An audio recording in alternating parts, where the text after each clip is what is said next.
मणि जी ने पाती लिख कर दी, ब्राह्मण देवता ने भगवान को दी, भगवान ने उस पाती को सिर से लगाया, ब्राह्मण को दे दिया, पत्र तुम पढ़ो। ब्राह्मण के दूसरे का पत्र हम कैसे पढ़ सकते? भगवान के पत्र तो तुम्हें ही पढ़ना पड़ेगा। कारण ब्राह्मण पूछ रहा है कि आप क्यों नहीं पत्र पढ़ रहे, हमसे पत्र पढ़वा रहे हो आपका। आपने भागवत जी में सुना होगा, पत्र भगवान कृष्ण ने नहीं पढ़ा, जो पत्र रुक्मणी जी ने दिया था वो ब्राह्मण से पढ़वाया। तो ब्राह्मण ने पूछा ऐसा क्यों?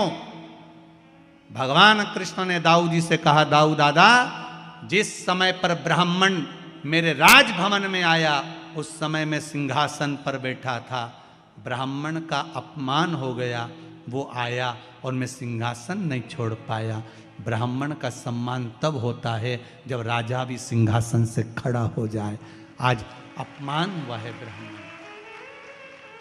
तो इससे क्या होगा दाऊ दादा, अगर ब्राह्मण पत्र पढ़ेगा तो मेरे राज सिंहासन से बड़ा ब्राह्मण का सिंहासन हो जाएगा।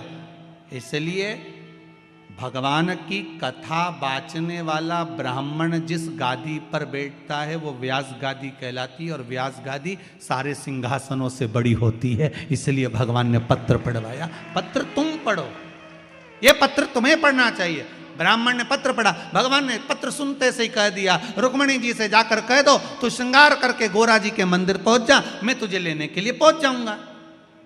बोला था कि नहीं बोला था? अरे बोलो तो सही, भागवत जी तो बहुत सुनी तुमने इंदौर में।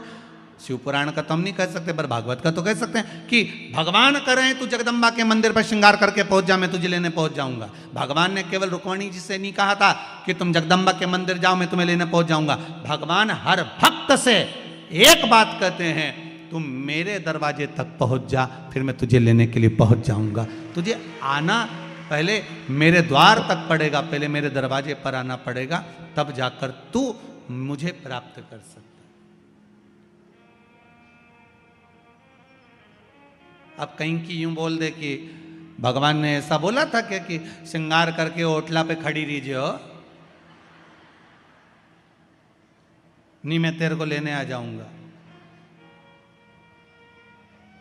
अब कई माताएं कहती है मंदिर जाके क्या करेंगे, कथा में भीड़ रे हम जाके क्या करेंगे, तीरथ जाके क्या करेंगे। तो भगवान भी बोला ठीक है मत आ, जब तुम मरेगी तो मैं भी आके क्या करूंगा, क्या करना। ये तो रिश्तेदारी वाली बात है। तुम भगवान के दरवाजे जाओगे तो भगवान अरे बोलो जम के तुम्हारे यहाँ आएगा। तुम किसी के यहाँ जाओगे तो कोई तुम्हारे, पहले की माताएं कैसी होती है, पहले मौसी के घर शादी, अब शादी में अगर तुमने तुम्हारी बहू को भेज दिया तो तुम्हारी जो बहन है वो भी क्या करेगी अगली बार, अरे बोलो जम के। देखो कितनी समझदार इंदौर की माता है, तुरंत बोल दी कि उन्हें अपनी बहू को भेजा था तो हम भी अपनी बहू के भेज देंगे। अब बहन के घर शादी में बहन जाती है तो थोड़ा फैलारा उठाती है, थोड़ा काम करती है, सामान उठा लेती है, कपड़ा सोर लेती है, सामान उठा के रख देती है। पर बहन के घर शादी में अगर बहू जाएगी तो फैलारा उठाएगी? वो तो डेंटिंग पेंटिंग करके और कुर्सी पे आराम से बैठ जाएगी, सामान पड़ा पड़े रहने दो, मौसी सास की आई। उसी तरह भगवान की कथा कहती है कि भगवान की कथा में आप जाओगे तो भगवान भी अंतिम समय में आपके दरवाजे पर आएगा। और अगर आप भगवान की कथा में नहीं पहुंचे और तुमने कहा बहू से कह दिया तू चली जा, तो भगवान भी आखिरी में कह देगा यमराज तू चले जा, भगवान काय को छोड़ेगा। और रुक्मणी को लेने के लिए भगवान आए थे तो रुक्मणी को गोदी में ले गए थे। जब मेरा भगवान आता है अंतिम समय में लेने तो आपको गोदी में लेकर जाता है, और वो काला बीआई ब्लैक कलर की स्कॉर्पियो लेके आता है। कौन? झमके तो बोलो यमराज। उसके पास में वाइट कलर की टवेरा नहीं है, उसके पास तो ब्लैक कलर की स्कॉर्पियो है। और ब्लैक कलर की स्कॉर्पियो लेके आए, न पाड़ा पे बैठ के, न मूछ पे ताव दे के आए, न पाड़ा की पूछड़ी से बांध के दोस्ता दोस्ता ले जाए। फिर तो रोए रामेती भाई, रोए कमला भाई, रोए, और हमारी दशा बिगाड़ दी। तो पूरा मोहल्ला का लोग बोले कथा मिड़नी गई थी इसलिए हम दशा बिगड़ गई, अगर पहुंच गई होती तो वाइट कलर की टवेरा आती, मेरा महादेव लेकर आता और बिठा कर ले जाता, और ब्लैक कलर की स्कॉर्पियो पे जा रही है, बैठी रही। यमराज बनावे बंदी और काया हो गई गंदी, मेरे प्राण छूटे भोलेनाथ तो तुम नंदी लेकर। अंतिम समय परमात्मा आए, उसको बुलाने के लिए प्रयास हमें करना पड़ेगा। आप बुलाओगे तो आएगा ना, उसको बुलाओ। अब सती मैया को लगा मुझे जाना चाहिए, सती मैया पहुंच गई, और जैसे ही माता सती गई यज्ञशाला में पहुंची, देखा ठाट बाट सब, पर सती मैया का कोई सम्मान नहीं हुआ, आदर नहीं हुआ, क्रोध आ गया। एक गलती माता सती ने कर दी, बहुत बड़ी गलती थी माता सती की, कि वो यज्ञ की अग्नि में कूद कर समाप्त हो गई। काय में कूदी है? यज्ञ की अग्नि में कूदी। बस ये गलती माता सती ने कर दी। और देखो वही बात आ गई ना, थोड़ी सी देर में चक्कू कोपा, भुगतना लंबा पड़ा, थोड़ा सा पाप कर्म करा, भोगना लंबा पड़ा। कर्म भोगना बहुत पड़ता है, अब व्यक्ति कर जाता है थोड़ा सा, पर भोगना बहुत पड़ा। माता सती ने यज्ञ की अग्नि में कूदकर प्राणों को त्यागा। शंकर भगवान ने कहा सती गलती कर गई तू, बहुत बड़ी गलती तूने कर दी, यज्ञ की अग्नि में कूदकर प्राणों को त्यागा सती, इसलिए तेरा कोयल का जन्म होगा। काय का जन्म होगा? कोयल का। जब आषाढ़ के 2 अधिक पड़ेंगे, आषाढ़ 2 पढ़ते हैं ना, अधिक मास 2 पढ़ते हैं आषाढ़ के महीने के, जब आषाढ़ के 2 अधिक पढ़ेंगे तब तू मेरा स्मरण करेगी, और मेरा स्मरण करेगी तब जाकर कोयल की योनि से छूटेगी, और फिर हिमालय राज के घर में पार्वती माँ मैनावती के गर्भ से पार्वती बनकर जन्मेगी। भोगना पड़ा कि नहीं भोगना पड़ा? पाप थोड़ा सा कर दिया था, अगर प्राणों को त्यागना ही था तो कहीं और त्याग देते, पर यज्ञ की अग्नि में कूदना जरूरी था क्या? यज्ञ की अग्नि में कूदना जरूरी था? कोई अच्छा काम हो, धर्म का कार्य हो, सत्कर्म हो, भगवान का भजन हो, भंडारा हो, भोजन हो, अच्छा कार्य चल रहा हो, कथा सत्संग चल रहा हो, भगवान का भजन चल रहा हो, तो निवेदन है इसमें बीच में गलत काम के लिए मत कूदना, नहीं तो जिंदगी बेकार हो जाती, भोगना ज्यादा पड़ जाता बेकार कर्म के।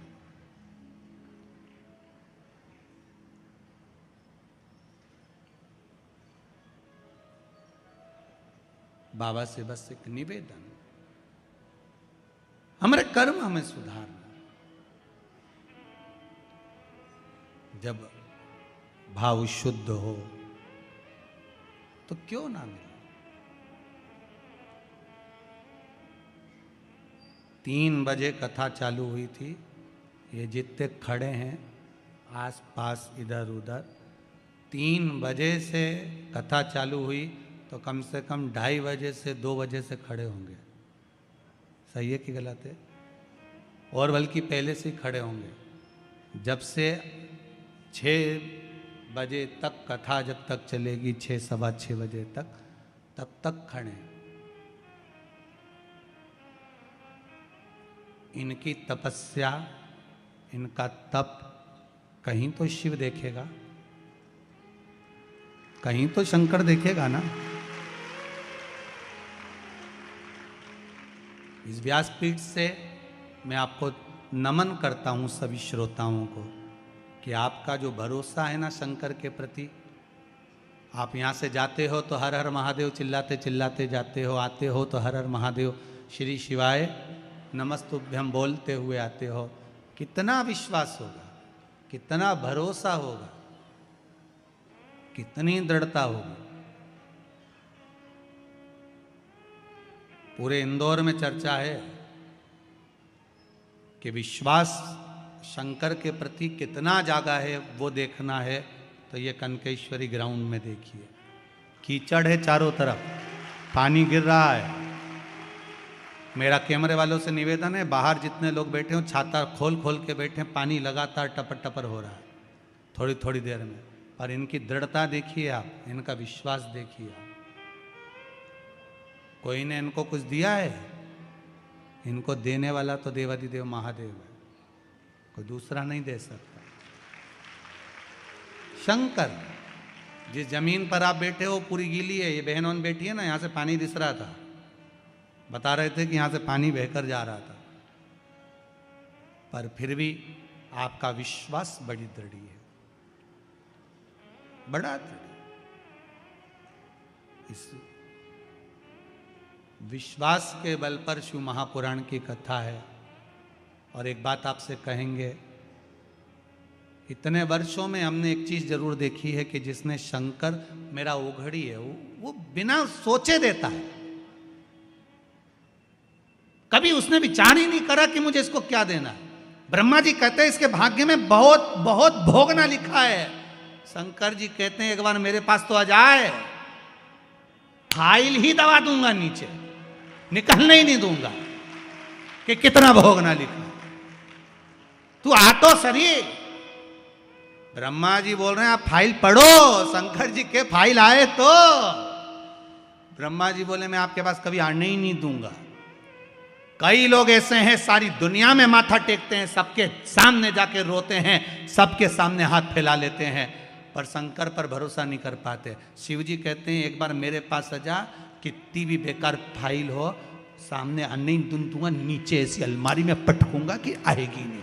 क्या भोगेगा? आ तो अकाल मृत्यु वो मरे जो काम करे चंडाल का, काल उसका क्या बिगाड़े जो भक्त हो महा काल का।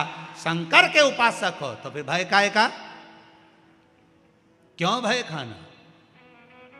बुरा कर्म हुआ पूर्व में, हो सकता है कर्म हमने बेकार करा होगा तो आज भोगना पड़ रहा हो, पर घबराना नहीं है हमको।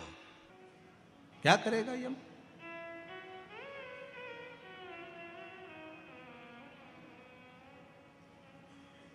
विश्वास की जागरूकता।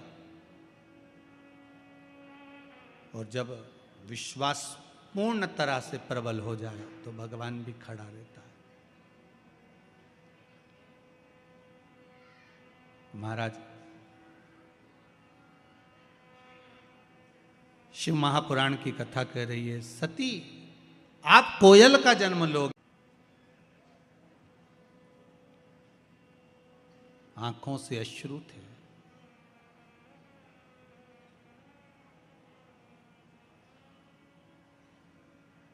नैनों से जल बह रहा था।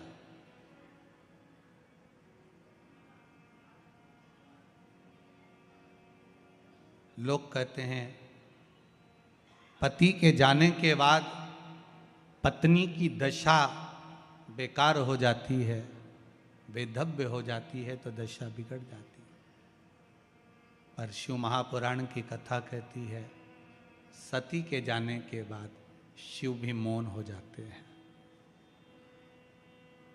शंकर भी मौन है। पति पत्नी का संबंध जो है केवल एक साधारण सा संबंध नहीं है महाराज, केवल एक साधारण सा संबंध नहीं है। बहुत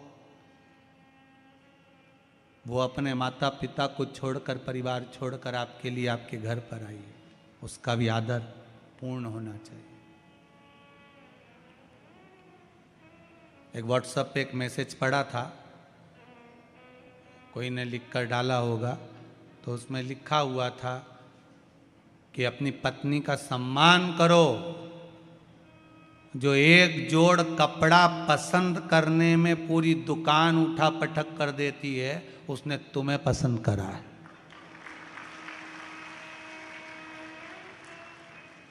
समझो जरा, एक जोड़ कपड़ा पसंद करने में जो पूरी दुकान को ऊंचा नीचा कर देती है, उसने तुम्हें पसंद करा।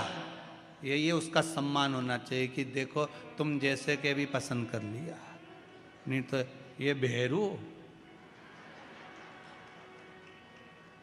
कौन? जरा विचार करिए।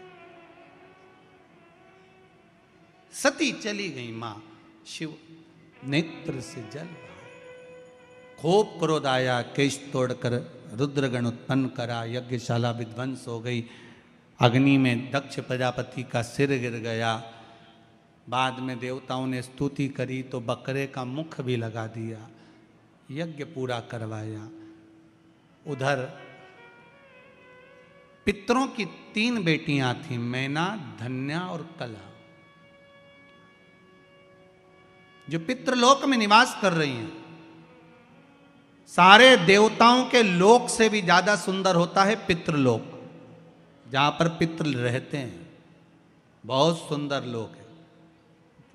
पितृलोक क्यों सुंदर होता है? पितृलोक सबसे ज्यादा अच्छा क्यों माना गया है? पितृलोक की सुंदरता क्यों मानी गई है? उसका कारण होता है, जितनी समय भगवान विष्णु बैकुंठ में नहीं रहते, ज्यादा से ज्यादा समय भगवान विष्णु पितृलोक में रहते हैं। ज्यादा से ज्यादा समय पितृलोक। पूछा क्यों? परिवार का, कुटुंब का, गोत्र का व्यक्ति जब कोई अच्छा काम करता है, जितनी देर तक वो अच्छा काम करता है उतनी देर तक भगवान विष्णु को उसके पितृलोक में उसके पितरों के पास बैठकर कंधे पर हाथ रखकर बैठना पड़ता है। जरा विचार करिए, आप 3 घंटे अगर शिव महापुराण की कथा सुन रहे हो तो आपके पूर्वज जो पितृलोक में होंगे, भगवान विष्णु उनके कंधे पर हाथ रखकर बैठे होंगे कि तेरे परिवार के, तेरे कुटुंब के, तेरे क्षेत्र के कुछ अच्छा काम कर रहे हैं। पितृलोक में भगवान नारायण उनके कंधे पर हाथ रखकर बैठते हैं कि तेरे कुल का व्यक्ति कोई अच्छा काम कर रहा है। और जब वही कुल का व्यक्ति बेकार काम करता है ना, कोई कथा सुनने आया और तुम उसकी चप्पल चुरा के ले गए, तो पितृलोक में भगवान विष्णु नहीं जाते, फिर यमराज जाता है। और यमराज जाकर उसके दूतों को ले जाकर उन पितरों से कहता है, देख ले तेरे छोरा छोरी चप्पल चुरा रहे, चोटे के बाप देख ले। ऐसा कोसते हैं। तो तुमसे निवेदन है, चप्पल चुरा के उनको मत कुसवाना रे, तुमसे निवेदन।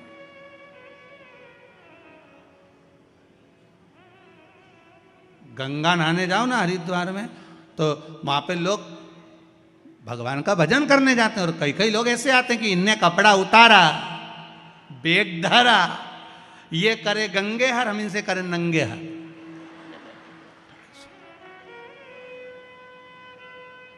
ऊपर से देवता हम भी सोच रहे, बताओ बेचारा अपने पूर्वजों को तारने के लिए आया था, उसने तो अपने पूर्वज तार दिए और इन्होंने सामान चुराकर इनके पूर्वजों को धिक्कार दिया। ऐसा गलत काम कभी मत करना हो, कभी जिंदगी में मत करो।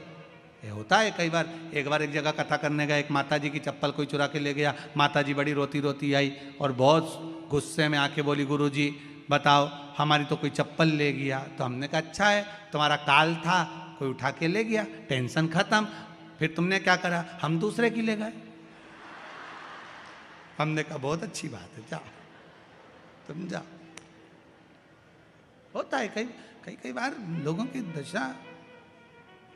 एक व्यक्ति मंदिर गया, मंदिर में जाके भगवान के मंदिर में चप्पल उतार के जो अंदर गया दर्शन करने, चप्पल गायब हो गई। चप्पल गायब हो गई तो गुस्से में आ गया, अपने दोस्त से बोलता है, बताओ इतना वीआईपी मंदिर है और चप्पल चली गई हमारी, अब क्या करें? मंदिर वीआईपी हो कितना भी हो, पर चप्पल से कोई मंदिर का क्या ठेका।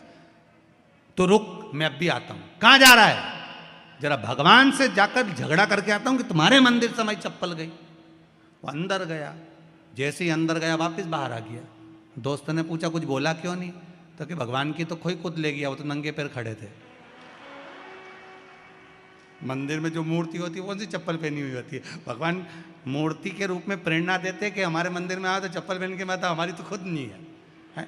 तुम अपने घर घर छोड़ के आओ, टेंशन लेके आओ काहे को हमारे पास में? हम तो टेंशन मुक्त करते हैं, चिंता मुक्त।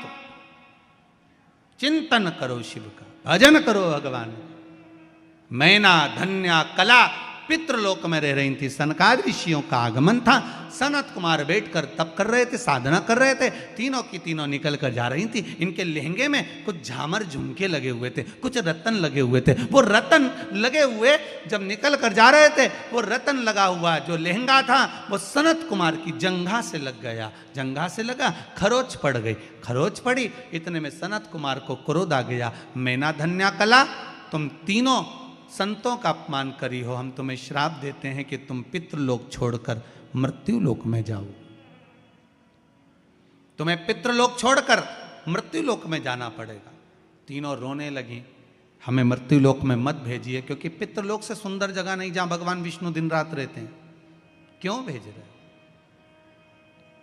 जो व्यक्ति जहां रहता है ना, उसको वही सुंदर लगता है। जो जहां रह रहा है। कई लोग कहते हैं गुरुजी हमने पितरों के मोक्ष के लिए गया जी का पिंड कर दिया, ब्रह्म कपाली कर दी, ब्राह्मण का भोजन करा दिया, भागवत करा दी, उसके बाद भी पंडित जी को पत्रिका दिखाओ तो वो एक ही बात बोलते हैं। क्या बोलते हैं? पितृ दोष है। अब इतना करा, ब्राह्मण का भोजन कराया, तर्पण करा, तिलांजलि करा, सारा काम करा, फिर पितृदोष क्यों रह गया? हमने गया जी का पिंड करा, फिर पितृदोष रह गया। हमने पितरों की शांति कर दी। तो पहले ये बताओ, पितरों की शांति कभी होती है? पहले उसका अनुभव करिएगा। आप अपने ऊपर लेकर चलना। आप यहां से जाओ 7 स्टार 5 स्टार होटल में, खूब प्रेम से इंदौर से बाहर जाकर तुम्हें जहां जाना वहां जाके रहो, खूब अच्छे से रहो, एक से बढ़कर एक होटल में रहो, कितना ही अच्छा वीआईपी से वीआईपी खाना खाओ, वीआईपी से वीआईपी कपड़े पहनो। 1 महीना, 2 महीना, 1.5 महीना, 15 दिन, 20 दिन तुम कितने भी अच्छे से रह लो, पर 20 दिन 22 दिन के बाद तुम्हें अपने घर की याद आएगी कि नहीं आएगी? जम के तो बोलो, आएगी ना। भले तुम्हारे घर में एसी नहीं लगा, डनलप का गद्दा नहीं लगा, भले तुम्हारे घर में वीआईपी भोजन नहीं है, डनलप का गद्दा नहीं है, एसी का रूम नहीं है, पर घर की याद आएगी। भले कुछ भी हो, भले टूटा फूटा मकान हो, पर मेरे को तो मन नहीं लग रहा, मैं तो घर जाऊंगा। थोड़ा मन लगे मेरा, घर जाऊंगा। मैं थोड़ा मन लगे मेरा, मैं घर जाऊंगा। अब मन में तो उनके घर जाने के लिए लगा। आप कितना भी वीआईपी में रह लो, पर आखिरी में घर जाने की याद आती है। कितना भी पिंडदान कर लो, गया जी में जाके पिंड दे दो, ब्रह्म कपाली कर लो, तर्पण कर लो, पितरों को ले जाके गया जी में छोड़ दो, फिर भी पितर कहते हमें तो हमारे घर की याद आती है। इसलिए 16 श्राद्ध में वो तुम्हारे घर आ ही जाते हैं। 16 श्राद्ध में आए और वो इंतजार करते हैं कि तुम हमको क्या क्या खिला रहे हो, इंतजार करते हैं कि क्या दे रहे हैं। पितरों के देवता आर्यमा जब कौए पर बैठ कर आते हैं ना, तो अपने अपने घर के पितरों को छोड़ते हैं। पितरों को छोड़कर वो इंतजार करते हैं कि मुझे मेरा पुत्र, मेरी पुत्र वधू, मेरी बहू, मेरा बेटा मुझे क्या दे रहा है, क्या खिला रहा है, और फिर उसके अनुसार वो फल प्रदान करते हैं। केवल ऐसा नहीं कि आप एक बार उनको छोड़ आए तो फिर जरूरत ही नहीं पड़ेगी। कई माताएं कहती हैं हम तो गया जी कर आए, अब बामण के नहीं जिमाएंगे। मत जिमा, पर भोगना तो पड़ेगा।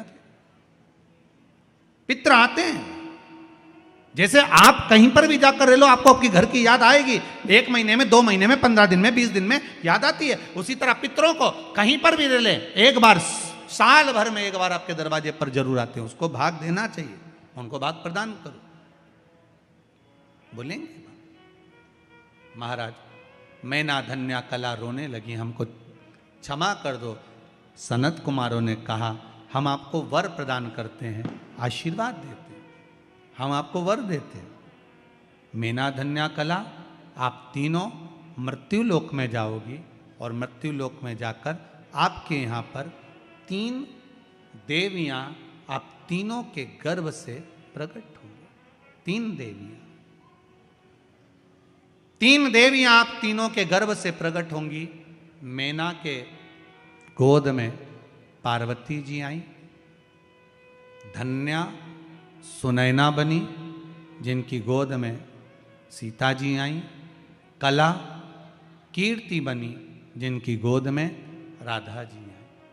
ये तीनों 3 देवियां बनी। मैना धन्या कला तीनों निवास करी। समय आया, माता मैनावती के गर्भ से पार्वती जी का जन्म हुआ। हिमालय राज की नगरी आज आनंदित हो गई। बेटा एक कुल को तारता है, बेटी दो कुल को तारती।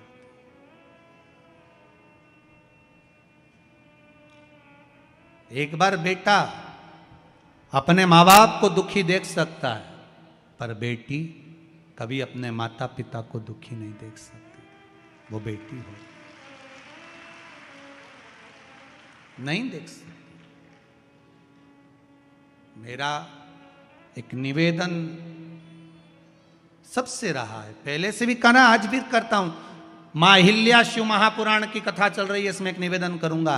आप अपनी बेटी को खूब पढ़ाओ, अच्छे से अच्छे कॉलेज में पढ़ने भेजो, अच्छे से अच्छे स्कूल में पढ़ने भेजो। और मेरा बेटियों से निवेदन है, तुम्हारे पिता तुम्हारे लिए अपनी जान निकाल के रख देते हैं, वो कभी मना नहीं करते कि तू कैसे कपड़े पहन रही है। उसको विश्वास है कि मेरी बेटी पढ़ रही है। मेरी बेटी को मैंने कॉलेज भेजा है, मेरी बेटी को मैंने स्कूल भेजा है। एक बाप अपने बेटे की पढ़ाई पर जितना ध्यान नहीं देता, उतनी अपनी बेटी की पढ़ाई पर ध्यान देता है। 94 तरह के नरक होते हैं, उसमें एक नरक होता है, गरुड़ पुराण में लिखा है, जो कन्यादान से मुक्त होता है। कन्यादान से मुक्त होता है। 94 तरह के नरक में एक नरक ऐसा होता है, जब तक बाप के घर में अगर बेटी का जन्म हुआ है और बाप अगर उस बेटी का कन्यादान नहीं करता, तो बाप को 94 की 94 नरक कई बार भोगना पड़ते हैं। तो मेरा बेटियों से एक निवेदन है, तुम्हारे पिता ने तुमको पढ़ाया, तुम्हारे पिता ने तुम्हारा पालन करा, तुम्हारे पिता ने कभी तुम्हें टोका नहीं, तुम्हारे पिता ने कभी तुम्हें रोका नहीं। बस निवेदन इतना सा है बेटियों से कि अपने पिता को कन्यादान का मौका जरूर देना, यहाँ वहाँ मत चली जाए। अपने बाप को, अपने पिता को कन्यादान का मौका जरूर देना। किसी के बहकावे में आकर, किसी के फुसलाए में आकर, किसी के कहने पर आकर आप किसी के साथ जाने का प्रयास मत करना। कितना भी प्रेम किसी से हो जाए, आखिरी में कह देना कि मेरा पिता कहेगा शादी वहीं करूंगी, मेरा पिता कहेगा कन्यादान का मौका जरूर दूंगी मैं अपने बाबुल को। 94 तरह का नरक मेरा बाप भोगे, ये मैं नहीं देख सकती। ये बेटी की मर्यादा है। आज के जमाने में अनेक धर्म के लोग हमारे हिंदू धर्म की बेटियों को बहला रहे हैं, फुसला रहे हैं, अच्छा अच्छा आकर्षण दिखा रहे हैं, और बेटियां उनके कहने में चली जा रही हैं। मेरा बेटियों से निवेदन है, अपने बाप को नरक मत भोगने देना। 94 तरह का नरक बाप ना जाने कितनी बार भोगता है। हर किसी की यहाँ बेटी का जन्म नहीं होता। दो मित्र मिले बहुत दिनों के बाद, दोनों ने आपस में बात करी। एक बोला, क्यों रे, शादी हो गई तेरी? हाँ। हो गई शादी? हाँ। और तेरी हो गई? हाँ। कितने बच्चे तेरे? मेरी 2 लड़कियां हैं, ये मेरे साथ में खड़ी हैं। और तेरी शादी हो गई? हो, मेरे 2 बेटे हैं। 2 बेटे? अरे वाह, अच्छा हुआ भगवान ने मुझे लड़की नहीं दी, अच्छा हुआ मुझे भगवान ने बेटी नहीं दी। कहाँ ध्यान रखता है, स्कूल छोड़ने जाओ, कॉलेज छोड़ने जाओ, उसका ध्यान रखो, शादी करो, ब्याह करो। अच्छा है मेरे घर में 2 बेटे हैं, ध्यान देने की जरूरत नहीं पड़ती, कम से कम बेटे तो हैं घर में। बेटी का जो बाप अपनी बेटियों के हाथ पकड़ा था, उसकी आंख में आंसू ढलने लगे कि मेरे घर में बेटा नहीं, मेरे घर में बेटियां। रो रहा था। एक बेटी ने अपने पिता का मुख देखा, सामने वाले अंकल का कुर्ता खींचा। अंकल का कुर्ता खींच कर कहा, अंकल आप कहते हो कि अच्छा हुआ भगवान ने आपको बेटी नहीं दी? अंकल मैं कहती हूं भगवान बेटी हमेशा भाग्य वालों को देता है, तेरे जैसे खोनले को नहीं देता। जो अपनी बहन बेटी को कभी एक साड़ी नहीं देता, कभी अपनी बहन बेटी को सामान नहीं देता, जैसे जैसे नंदे घर में आती हैं, बहन बेटी घर में आती हैं, तो भाभियों का मुंह भगोना हो जाता है। तो ऐसे के घर में कौन लड़की देगा? कौन दे बेटी? भगवान भी सोच समझ के बेटी देता है। कई कई करोड़पतियों की यहाँ इतना पैसा, लोग कहते हैं इसके घर में बेटी हो जाती है, उसके घर में बेटा हो जाता है। और कई कई ऐसी हैं जो बेचारा ठेला चला रहा है, उसके घर में 2-3 लड़कियां हो जाती हैं। क्यों? कारण क्या है? भगवान ने उसको कन्यादान का मौका नहीं दिया, क्योंकि भगवान जानता है कि 94 नरक भुगताना है। और एक गरीब ठेला चलाने वाले के घर में 3-3 लड़कियां इसलिए दे दिए क्योंकि इसको अब मुक्त कर देना है, इसको बैकुंठ तक पहुंचा देना है। कन्यादान करने वाला 94 नरकों से मुक्त हो जाता है। जिन जिन के घर में बेटियां हो उनके चरण छूकर